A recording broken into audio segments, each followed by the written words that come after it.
네, 다음 연자는 국립대학원에서 모셨습니다. 공공재활의료지원과 과장님이시고요. 김한호 박사님이신데 CBR 강의를 오랫동안 해오셨어요. 그래서 이 부분에 있어서 좋은 말씀 해주실 거라고 기대하고 있고요. 사실 벌써 전체 토론을 하면 좋겠다 싶을 정도로 열의가 있는데 조금 더 말씀 더 듣고 가도록 하겠습니다. 네, 김한호입니다. 국립재활원에서 일하고 있고요. 이 제목이 이제 저한테 한국의 이제 보건의료 체계를 통한 이제 개발 협력에 주셨는데, 사실은 그 보건의료 체계를 통한다라기보다도, 이렇게 CBR 사업의 이제 히스토리 아까 이경복 교수님께서 잘 말씀해 주셨는데, 히스토리를 쭉 보다 보면, 이제 어떤 그 나라의 상황이라든지, 또 수준이라든지, 또 어떤 그 시기마다 필요한 어떤 CBR 사업의 어떤 핵심 어떤 이를 도와야 되는 그런 게 있습니다. 근데 이제, 베트남이라든지 이제 개발자 상국들이 많이 지금도 그 CBR의 초기 WHO에서 제안했던 프라이머리 헬스케어를 이렇게 활용하는 모델들을 아직도 많이 하고 있는 것 같고, 우리나라도 이제 처음에, 이제 공공 영역에서 복지관 사이드 말고요. 우리나라 정부 공공 영역에서 들어올 때 프라이머리 헬스케어 시스템을 활용하는 약간 교과서적인 이제 그런 것들이 1990년대 이제부터 들어와 가지고 지금까지 한 2010년 20년 이상 됐는데, 그래서 이제 올해 이제 전국 255개 지역 단위의 지역자치단체의 모든 그 지역의 보건소에 CBR 사업이 제도적으로 행정적으로 이제 다 전파된 그런 행위입니다. 그래서 이제 저희 이제 올해를 기점으로 해서 뭔가 이제 새로운 어떤 변화를 모색을 하고 있습니다. 이제 지금은 프라이머리 헬스케어를 통한 어떤 기본 인프라가 어떤 그 히스토리에 많은 WHO에서 제안한 초기 모델의 어떤 히스토리 돼서 여기까지 이제 어떤 1차 목표가 달성됐다면, 이제 앞으로는 약간이라도 이제 어떤 새로운 변화, 도약의 시기이기 때문에 초기 모델보다는 더 발전된 모형, 그 다음에 어떤 선진국형 모형, 그 다음에 계속 얘기하고 있는 어떤 소셜 for all이라고 하는 그것과 부합되는 그런 쪽으로 저희의 어떤 사업의 방향도 이렇게 대전환의 시기라는 것을 먼저 말씀드립니다. 이제 히스토리를 그래도 잠깐 말씀드리면 2000년대 들에서 어떤 장애계의 세계 글로벌하게 몇 가지 중요한 포인트 잘 아시겠지만 ICF라는 개념이 나왔고 UN CRPD라는 게 또 있었고요. 그 다음에 또 2010년 즈음에 이제 월드 리포트, 그러니까 전 세계 월드 리포트 on disability라고 해서 장애에 대한 세계 보고서가 또 나왔습니다. 이런 몇 가지 이런 이제 그 과정들이 있으면서 2013년도에 이제 고위급 유엔에서 하이레벨 고위급 미팅이 이제 유엔에서 열렸고요. 거기서 이제 뭔가 그동안에 이제 장애에 관련된 많은 흐름들, 변화들, 어떤 세계 어떤 그런 중요한 사건들을 통해서 뭔가 새롭게 뭔가 이제 정리하고 그걸 기점으로 또 액션 플랜을 해야 되겠다라는 이제 그때 공감대가 하이레벨 미팅에서 이루어졌고요. 스티비 원더죠.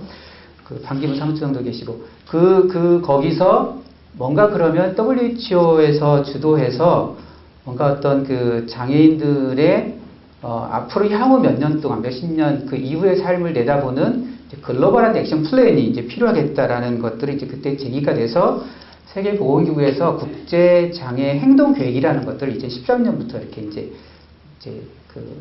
만들어졌어요. 글로벌 디서블리티 액션 플랜이라고 해서 그게 이제 2014년부터 2021년까지로 이제 일단 1차 목표를 잡고 요구에 3가지 목표를 두면서 이제 각 나라마다 장애인들의 어떤 삶의 질을 이렇게 변화시키고 향상시키는 그런 이제 액션 플랜이었는데, 이제 WHO에서 주도했기 때문에 WHO는 어쨌든 전 세계적으로는 헬스, 건강에 대한 이제 국제기구이기 때문에 일단은 건강에 또 이렇게 초점을 맞출 수밖에 없습니다. 그래서 세계보건기구 지도에서 장애인의 어떤 앞으로 향후의 건강 향상을 기본으로 한 지역사회에서의 건강한 시민으로 살기 위한 3가지 목표를 줬는데, 서비스의 어떤 접근성이라든지 프로그램에 대한 프로그램 보건 서비스 프로그램에 대한 장애를 제기해서 어떤 서비스든지 장애인의 접근성의 격차를 두지 말자, 일반 국민과 격차를 두지 말자라는 거고, 두 번째는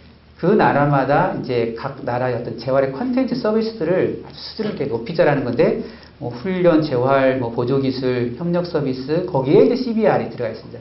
그러니까 아직도 세계보건기구에서는 이 CBR 개념과 접근 방법이 중요한 장애인들의 어떤 행동 그 수칙에 아직도 중요한 컨텐츠를 중요하게 제시되고 있고요. 세 번째가 이제 장애와 관련된 국제 비교 가능한 데이터, 그다음에 연구 이런 것들을 이제 각 나라마다 수행해야 된다라고 이제 세 가지를 주었고, 각 그 목표마다 뭐 어떤 지표라든지 평가치 이런 걸 해서 WHO 회원국들은 2011년까지는 여기에 맞는 국제적인 플랜을 세우고 보고하도록 그렇게 했습니다. 이거가 이제 어쨌든 그런 1976년, 70년대 중반에 CBR이 처음으로 이제 알마타 선언위에 제안됐지만 상당히 시간이 흘렀음에도 불구하고 아직도 전 세계적으로 글로벌하게 봤을 때 어떤 각 나라만, 각 국가 간의 어떤 평등, 형평성을 보면 아직도 CBR 전략이 필요한 그런 국가가 있기 때문에 아직도 CBR 전략에 대해서는 강조를 하고 있습니다. 이게 이제 2015년에 이제 국립재활원이 주도가 돼서 이제 국회에서 이제 WHO 이 글로벌 디스러프트 액션 플랜 같은 팀이랑 같이 해서 이제 그 정책 간담회를 했던 거고요.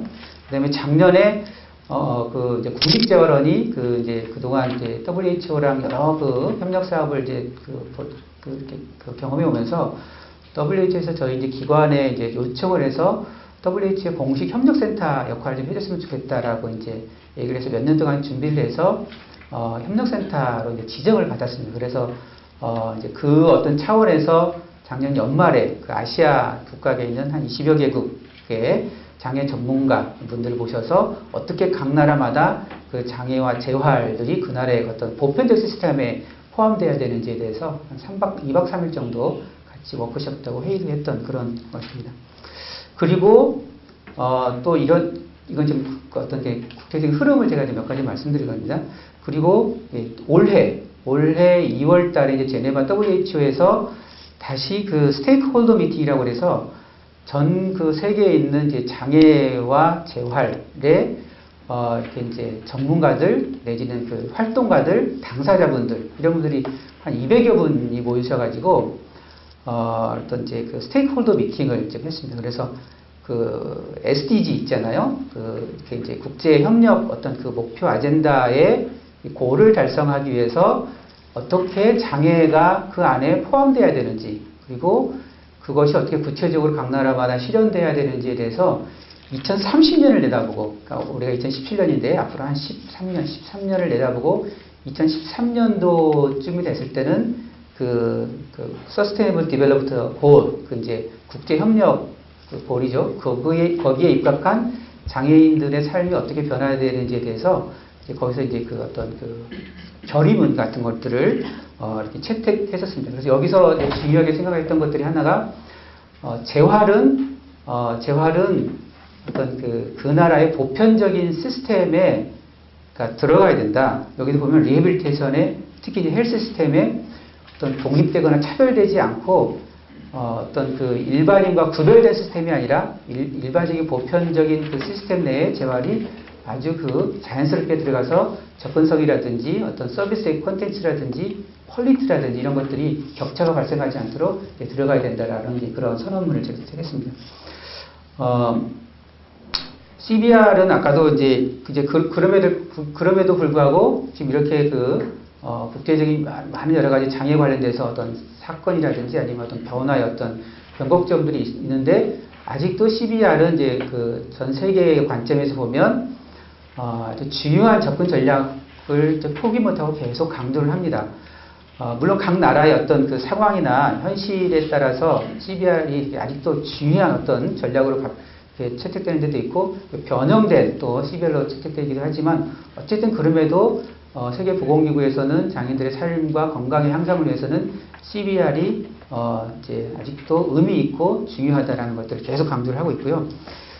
이 슬라이드는 이제 잘 알겠지만 미국에 이제서 나왔는데 한 개인이 어떤 이유에 있어서 장애를 받으면 그 네모가 사회인데 그 사회에서 이렇게 감당할 수 있는 어떤 버든이 이제 사회의 어떤 그 범위를 넘어가죠. 그럴 때 이제 이거를 해결하는 방법이 우리가 기존의 재활 모델이면 다시 그 부과된 니드를 줄여서 기존의 사회로 다시 복귀하는 이런 게 이제 우리가 흔히 말하는 메디컬 모델, 개인을 변화시키는 이제 그런 모델인데 CBR은 그게 아니라 사회를 변화시키라는 거죠.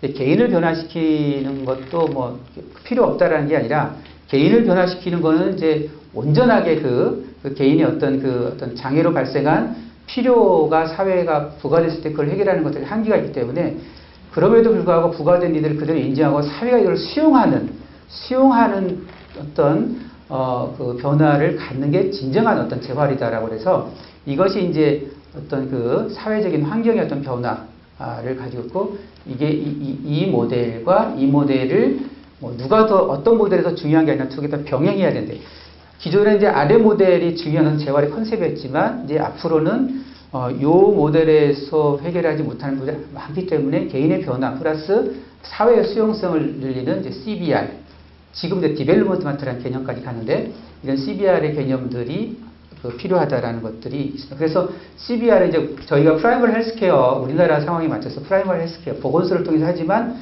그럼에도 불구하고 거기서는 개인의 변화를 강조하지 않습니다. 개인의 변화는 병원에서 할 일이고 보건소도 지역사회 자원 중에 하나이기 때문에 보건소가 할 수 있는 그 범위 내에서 지역사회 장애인들의 수용성을 키우고 어떤 건강한 시민으로 살 수 있도록 그 공간을 넓혀주는 것들을 하는 것들이 이제 저희가 보건소에 주장 이렇게 부탁하는 것입니다. 그래서 헬스포얼이 알마타 선언에서 어떤 장애인의 건강을 향상시키는 2000년 헬스포얼 4 2000이잖아. 2000년도까지 모든 인류에게 건강을이라는 알마타 선언의 실현 전략으로 장애인은 어떻게 건강을 실현할까라는 전략이 이제 CBR 전략이었는데 그게 이제 아까 이령 박사님께서 쭉 흐름을 쭉 말씀하셨는데 그대로 여기 담은 겁니다. 그래서 지금의 헬스포얼이 아니라 소사이어티 포얼이라는 이제 그런 개념으로 CBR에서 채택했고 2010년도에 새롭게 그 어떤 새로운 변화를 담고 헬스만 국한하지 않고 삶의 모든 영역을 국한하고 지역사회 개발까지 포함한 삶의 그런 영역을 포함한 이제 CBR 가이드라인이 2010년도에 나온 거죠. 그래서 지금의 CBR은 WHO에서 CBR을 중요하게 생각하고 아직도 모든 그 장애인들의 그 어떤 액션의 CBR이 중요하게 나오는데 그 CBR의 어떤 개념과 모델은 초기 모형이라기보다는 2010년도에 새롭게 포괄되고 확장된 개념의 CBR의 개념들이 이제는 요거에 근거해서 이 가이드라인에 근거해서 이제 각 나라마다 이제 진행하도록 권고를 하고 있죠. 너무나 잘 아는 CBR 매트릭스죠. 전에는 이제 처음에는 헬스 중심이었다면 지금은 이제 다양한 역량과 관련된 소셜 서비스라든지 인컴 제너레이션이라든지 아니면 뭐 여러 가지 교육이라든지 이런 것을 포괄하는 25가지 영역의 이제 사업들을 이제 포괄하도록 그렇게 하고 있고요. 여기서 이제 강조하고 있는 것이 이제 사회 이제 개발이고 파트너십 얘기하고 있고요. 어떤 기관도 어떤 섹터도 이 25가지 영역을 한 기관이 한 영역이 이걸 다 감당하지 못하기 때문에 아까 복지관 잘 말씀해 주셨는데 복지관에서는 이 25가지 영역에서 그 복지관에서 감당할 수 있는 영역들이 있습니다. 영역들이 있고 또 보건소는 또 보건소가 할 수 있는 영역들이 있고 또 다른 기관은 할 수 있는 영역들이 있지 CBR이라는 것은 어느 기관의 어떤 고유 영역이 아니고요. 어느 기관만이 해야 되는 영역이 아니라 그 기관 내에서 25가지 영역들이 고르게 균형 있게 분포할수록 자기의 어떤 기관의 역할이 25가지 퍼즐 중에 이렇게 들어가는 거죠. 들어간다고 생각하시면 되고요. 프라이머리 헬스케어 관련된 전문성을 가지고 있기 때문에 그 영역에 조금 더 역할을 해주시면 되는 거고, 교육기관 아니면 복지관은 어떤 소셜 영역에 조금 더 역할을 해서 이게 파트너십을 형성해서 그 지역에 독립된 또 고유한 CBR 체계를 형성하도록 이렇게 제안을 하고 있죠. 그래서 이제 우리나라도 저희 이제 보건복지부랑 국립재활이랑 보건소를 통한 이런 라인도 어떤 서비스 중심이 아닌 메디컬 서비스라든지 어떤 개인을 변화시키는 펑셔널 어떤 변화라기보다는 큰 그림을 그리면서 그 지역사회의 큰 그림을 그리면서 그 지역에서 보건소가 감당할 역할이 뭔지를 보게 하고 있고요. 그래서 요거는 개인을 변화시키는 게 아니라 지역사회를 변화시켜서 장애인들이 지역사회에서 건강하게 지낼 수 있도록 하는 거고, 그리고 보건소는 또 다른 기관과의 아주 구체적인 협력을 저희들이 또 계속 강조를 하고 있습니다. 저는 이제, CBR 사업을 이렇게, 구체적으로 직접 서비스를 하는 건 아니고요.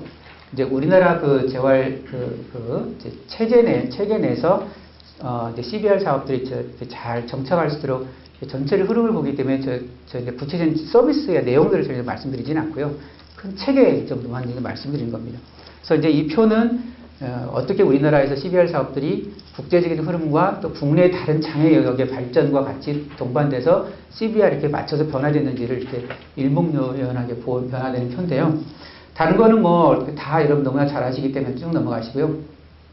최근에 이제 CBR 사업에서 보건소 복지부나 이제 저희가 이제 고민하는 지점, CBR 사업이 어떻게 변화돼야 되는지에 대한 고민하는 지점은 뭐냐면 2015년 연말에 만든 장애인 건강권법이 나와 있기 때문에 그 건강권법이 CBR 사업지 현재 어쨌든 올해로 전국의 인프라에 제도적으로 전국에 이제 CBR 사업을 할 수 있도록 그렇게 제도화됐기 때문에 지역 단위의 어떤 그 최소한 건강관리 체계는 CBR 사업에서 좀 할 수 있지 않을까라는 것들을 이제 좀 고민하고 있습니다. 여러분 잘 아시겠지만 우리나라에서는 이제 1980년도에 아시아 게임 올림픽 하면서 전주 예수병원에서 또 했었고 재활협회에서 이제 와 계시지만 또 좋은 그 청원군이나 신림동에서 CBR 사업에 처음에 이렇게 시범 사업을 했던 경험들이 있죠. 이제 예수병원도 좋은 모델을 만들었고 또 재활협회도 좋은 또 시범 사업을 했지만 여러 가지 이유로 이렇게 지속되지는 못하고 그렇게 이제 다양한 형태로 또 우리나라에서는 변화됐고요. 그 프라이머리 헬스케어 이제 오늘 저한테 하셨던 이제 보건 1차 의료를 중심으로 한 CBR 사업은 1990년대 초부터 이제 시작을 했었고요. 국립병원에서 이제 지역에 있는 이제 복지관이라든지 이제 보건소에 계시는 분들을 이제 CBR에 대한 개념이라든지 또 지역에서 장애인들을 어떻게 대해야 되는지, 그다음 지역사회 자원을 어떻게 관리해야 되는지, 또 지역사회에서 그 어떤 그 재활 체계들이라든지 서비스들이 이렇게 많이 만들어져 있지 않기 때문에 그럼에도 불구하고 병원에서 해야 될 것은 있지만 또 지역사회에서 개발할 프로그램들이 뭔지 이런 거에 대해서 시범적으로 몇 개 지역에서 이제 진행을 했었고요. 실질적으로 국가 사업으로 시작한 건 2000년입니다. 2000년. 그러니까 2000년이니까 올해 17년, 18년 전에 전국 그 광역자치단체 16개 지역, 16개 지역에 이제 한 군데씩 거점보건소라는 이름으로 전국에 이제 그 담뱃세에 있는 국민건강증진기금을 가지고 전국에 이제 시범으로 이렇게 시작을 했었고요. 그때도 그때 시작하면서 굉장한 뭐라 그럴까 토론과 뭘 해야 되는지 과연 CBR이 이제 우리나라의 어떤 공적인 사업과 예산을 가지고 이제 하게 되는데 어떤 역할을 해야 되는지에 대해서 그때는 그때 곽재복 그 관장님도 많은 도움을 주셨고요. 또 많은 분들이 같이 정말 그 토론 많이 하면서 어떻게 어떤 역할을 해야 되는지 이거는 뭐 병원에 어떤 연결된 서비스를 하는 거는 이제 CBR의 개념이 아니라는 걸 다 동의했기 때문에 보건소에서 그 지역의 어떤 간사 역할을 하면서 CBR의 체계를 이제 갖도록 많이 노력했고요. 이때만 해도 그 초기 모델 CBR 그 WHO에서 제안했던 CBR의 초기 모델 프라이머리 헬스케어를 이렇게 이용한 그 WHO 1970년대 80년대 그 모델을 저희들이 많이 이제 공부를 했고 거기서 나왔던 사례들을 많이 중심을 했었습니다. 그랬던 것이 이렇게 막 지지부진했어요. 지지부진하다는 얘기는 사업이 지지부진했다는 얘기가 아니라 16개에서 이렇게 막 늘지 못했어요. 30개 늘었다, 50개 됐다가 60개 됐다가 이렇게 늘지 못한 이유가 이 예산이 국민건강증진기금을 이제 쓰는데요. 담뱃세인데 국민건강증진기금이라는 건 뭐냐면 국민건강증진, 그러니까 건강한 사람들을 허약하거나 병들지 않게 건강을 헬스 프로모션 하는 건데요. 어떤 논리를 폈냐면 이때 장애는 이미 건강을 잃은 사람이다. 그러니까 건강을 증진해야 되는 사람이 아니라 치료나 재활을 해야 되는 사람이기 때문에 건강증진기금에게는 부합하지 않는다. 기본 목적상. 그래가지고 건강증진기금에서 잘 이렇게 예산 따오는 것이 너무 힘들었어요. 그래가지고 여러 가지 뭐 하여튼 이제 뭐 변화와 또 설득도 하고 뭐 또 여러 국회의원님들 돈도 받고 그래서 결국은 이제 그런 문제들이 많이 해소가 돼서 최근에 2000 얼마 되지 않아서 2013년도, 14년, 15년 되면서 비약적으로 이제 한 번 또 양적으로 증가를 합니다. 이제 보건소에 있는 다양한 사업들이 이제 통합으로 이제 묶어지는 통합 건강증진 사업이라고 되어 있는데요. 그 사업으로 묶어지면서 한 사업이 독립적으로 되지 않고 보건소에서는 다양한 사업들을 연기하도록 되어 있었어요. 그래서 통합 건강증진 사업이 하나로 들어간 계기가 있었고, 이제 이번 정권, 미안합니다. 이번 정권이 어디, 무슨 정권이죠? 이제 박근혜 정권이 출범하면서, 새로운 정권이 출범하면서 이제 각 정권마다 국정과제를 이렇게 이제 뭐 이렇게 내세우는데 그 중에 하나가 장애인의 건강이 들어가 있었고, 그 평가 지표로 CBR 사업의 전국 확대가 들어가 있어서 해년마다 그 이제 평가 그 이제 국정 지표 관리를 했습니다. 그래서 그 얘기 때문에 논의를 통해서 CBR 사업이 이제 올해 전국으로 확대되는 이제 그런 계기를 이제 마련한 겁니다. 국제협력도 저희들 이제 많이 했었고요. 뭐 여기 코이카 도움으로 코이카랑 같이 뭐 콜롬비아의 그 재활병원 설립하는 데 저희 도와줬고, 또 지금도 올해도 올해도 세 번에 걸쳐 콜롬비아에 있는 이제 재활 워커들이 와서 재활을 이제 그 교육도 하고요. 중국, 태국, 이집트, 라오스, 우즈베키스탄 이런 여러 나라들이 저희 이제 국립대학원 같이 해서 CBR의 개념에 입각한 이제 교육도 받고, 또 특히 중국 훈춘 같은 경우는 저희가 이제 CBR 저희 모델을 가지고 또 그쪽에 또 전수도 하고 이제 그런 데 있습니다. 시간이 많이 됐다고 저희 사인을 줘서 제가 정리를 하기로 했습니다. 여기는 이제 저희가 이제 약간 제가 아까 말씀드린 구체적인 그 서비스를 말씀드리지는 않겠다고 했는데, 그럼에도 불구하고 이제 CBR과 대별되는 개념이 이제 IBR이잖아요. 전문기관 재활. 전문기관 재활이 있고 CBR이 있는데, 이제 IBR과 CBR을 어떻게 연결할 것인지에 대한 이제 고민이어서 저희가 전문기관과 지역사회에 대해서 지역사회 입장에서 전문기관이 어떻게 지역사회에 도움을 주기 위해서 이런 역할을 해주시면 하는데 그런 하나 예시를 드린 거고요.